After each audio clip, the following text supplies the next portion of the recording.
আপনারা কি জানেন বাঁকুড়ার শুশুনিয়া পাহাড়েই রয়েছে বাংলার সবচেয়ে প্রাচীন ঐতিহাসিক এভিডেন্স, একটা শিলালিপি।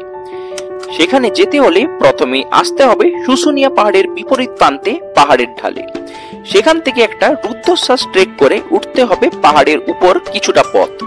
তবে এই শাল, মহুল, পিয়ালের জঙ্গলের মধ্যে দিয়ে ট্রেক করতে বেশ ভালোই লাগবে। পাহাড়ের উপর উঠলে দেখতে পাবেন দিগন্ত বিস্তৃত সবুজের সমাবেশ। এক কথায় মুগ্ধ হয়ে যাবে। সময় যে কখন পেরিয়ে যাবে সেটা খেয়ালই থাকবে না। এরপর কিছুটা উপরে উঠলে দেখতে পাবেন এসআই দ্বারা সুরক্ষিত শিলালিপি স্থলটি।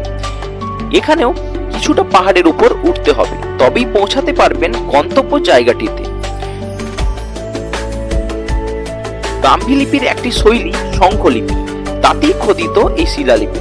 পড়ে কিছুই বুঝতে পারবেন না, তবে সুদর্শন চক্রের ন্যায় নকশা থেকেই বুঝতে পারবেন এটি সেই চক্রস্বামী। চতুর্থ শতাব্দীতে দক্ষিণবঙ্গের রাজা চন্দ্রবর্মনের নাম এই শিলালিপিতে উল্লেখ পাওয়া যায়, যা ইতিহাসের প্রমাণের বিচারে সবচেয়ে প্রাচীন। সাথে রাত্রিবাস করতে চাইলে থাকছে মুরুদবাহা ইকো রিসর্ট। তাহলে আপনারা কি আসছেন পশ্চিমবঙ্গের সবচেয়ে প্রাচীন এই শিলালিপির সন্ধানে?